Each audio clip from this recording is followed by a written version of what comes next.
अब इसके बाद अगले परफॉर्मेंस से पहले मैं अपने स्कूल के उर्दू टीचर जो कि रहमतुल्लाह सर हैं उनको स्टेज पे बुलाना चाहूंगा कि वो आए और आज गणतंत्र दिवस पर अपने 2-3 शब्द स्टेज पर रखे। रहमतुल्लाह सर, ये बजोर ताली बजाई जाए इनके लिए।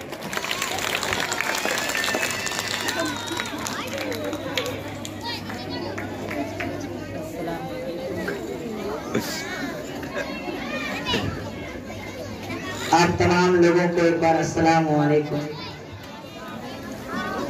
मेरे दोस्तों, आज जो हम लोग यहाँ जमा हुए हैं, किस मकसद के लिए हुए हैं, क्या वजह है यहाँ जमा होने की, उन्हीं बातों को हम पेश करने की कोशिश कर रहे हैं।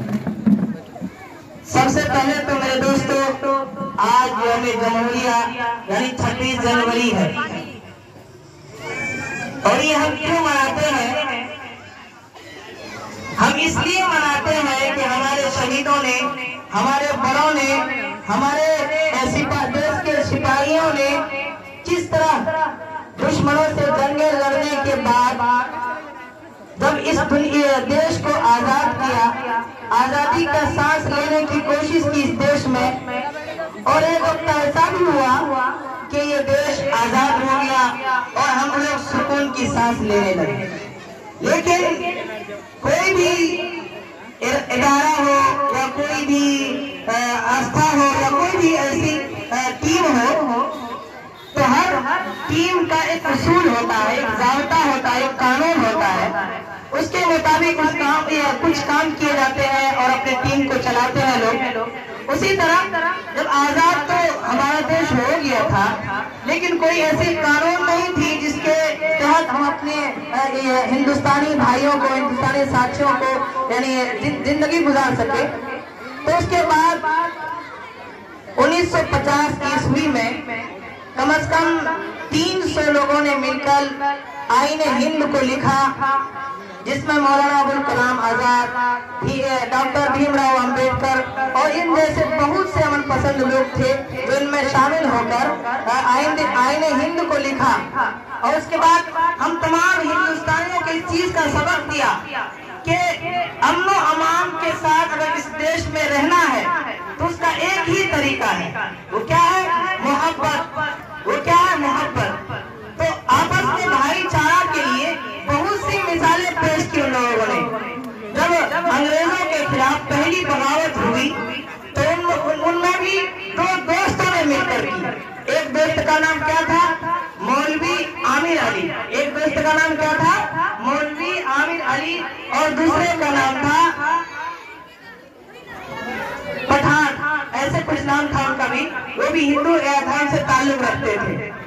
तो जब ये लोग यानी मुसलमान हिंदुओं के खिलाफ, हिंदू बोल रहे हैं, अंग्रेजों के खिलाफ बगावत करनी शुरू की, तो अंग्रेजों ने देखा कि आखिर तो हिंदू मुसलमान दोनों मिलकर हमारे खिलाफ बगावत कर रहे हैं, इससे तो हिंदू मुसलमान में क्या कहते हैं मोहब्बत का भाईचारा हो जाएगा और ये लोग आगे बढ़ जाएंगे और हमारे खिलाफ हो जाएंगे, तो फिर हमारे पास कोई चारा नहीं होगा कि हम इनको जुदा कर सके।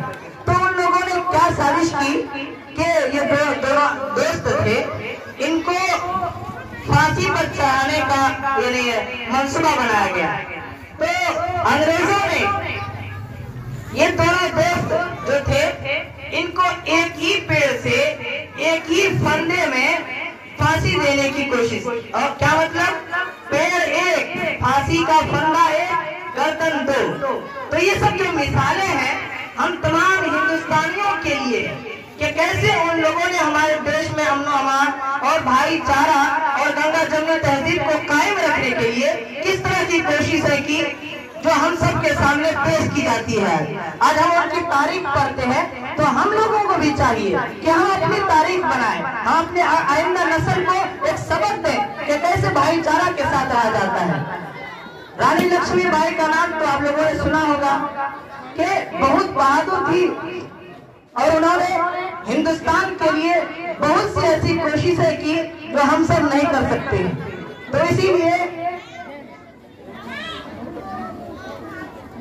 रानी लक्ष्मीबाई जो बहुत बहादुर थी, तो उनका सेनापति एक रहता है मीर बख्शी सलीम। मतलब ये कि जब वो हार गई तो उन्होंने अपना किला वापस लेने के लिए तो सोची कि मैं हार तो गई हूँ, लेकिन हमारे अंदर की जो हिम्मत है, हमारा जो हौसला है वो कम तो नहीं हुआ है, चलो हम फिर से हम किला हासिल करेंगे।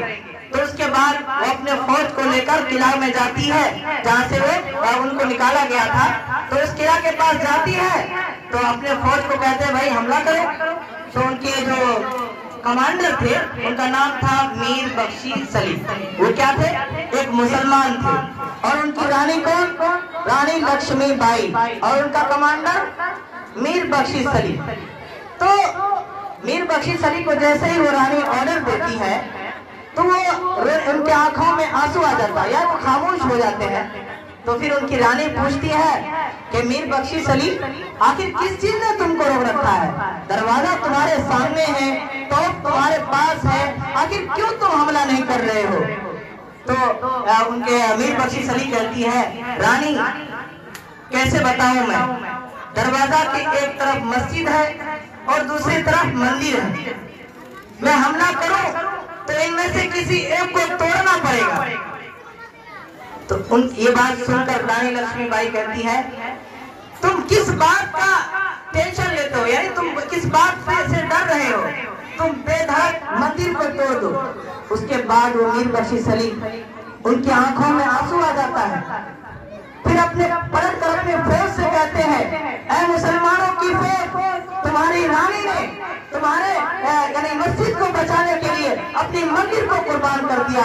आओ हम तुम मिलकर ये ऐड करते हैं कि जब तक हमारे सांस में आखिरी सांस बाकी है, हमारी रूह बाकी है, हम अपने रानी की हम अपने रानी की हर तरह से रक्षा करेंगे। तो ये सब जो मिसालें हैं हमारे सामने, यही बताती है कि जो हमारा हिंदुस्तान है एक डेमोक्रेसी मुल्क है, ये इसको कैसे बचाया जाए। जब तक हम आपस में एक दूसरे से मोहब्बत नहीं करेंगे, एक दूसरे से कांधे से कांधा मिलाकर नहीं चलेंगे, तो हमारा देश कभी आगे नहीं बढ़ सकता है। उसी तरह जब हम अपने अभी के जो हालात है उस पर नजर डालते हैं तो हमारे नेता लोग सबसे पहले वही चीज उन्हीं चीजों पर हमला किया है कि हम लोगों को हिंदू मुसलमान की यानी बातों में बहकाकर बहुत सारे मुद्दे बनाकर हम लोगों को आपस में लड़ाते हैं। लेकिन हम तमाम हिंदुस्तानियों को ये सोचना होगा कि ये तो अंग्रेजों की चाल थी। ये किसकी चाल थी?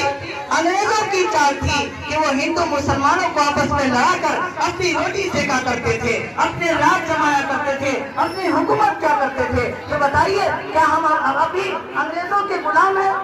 जब नहीं है तो फिर जो इस तरह का काम कर रहा है उसके खिलाफ हम लोगों को आवाज उठानी पड़ेगी, उसके खिलाफ हम लोगों को कदम बढ़ाना पड़ेगा, उसके खिलाफ हम लोगों को यानी एक टीम बनानी पड़ेगी जो हिंदुस्तानी बनकर काम करे, जो किसी अंग्रेज का गुलाम बनकर किसी का चापलूसी करके नहीं, बल्कि एक हिंदुस्तानी और समझदारी और मोहब्बत के साथ अपने अमान के साथ इस देश को आगे बढ़ाइए। मेरे दोस्तों, मैं आप लोगों से भी, मैं खुद से भी ये दरखास्त करता हूँ कि आप तमाम हम अपने गंगा जमुनी तहजीब को बाकी रखने के लिए आपस में एक दूसरे से मोहब्बत का चारा, मोहब्बत का यानी पैगाम फैलाएंगे। क्या आप लोग इसके लिए तैयार हैं? एक बार जोरदार ताली से यानी बोले कि इंशाअल्लाह हम लोग तैयार हैं। अब इस प्रोग्राम को आगे बढ़ाते हुए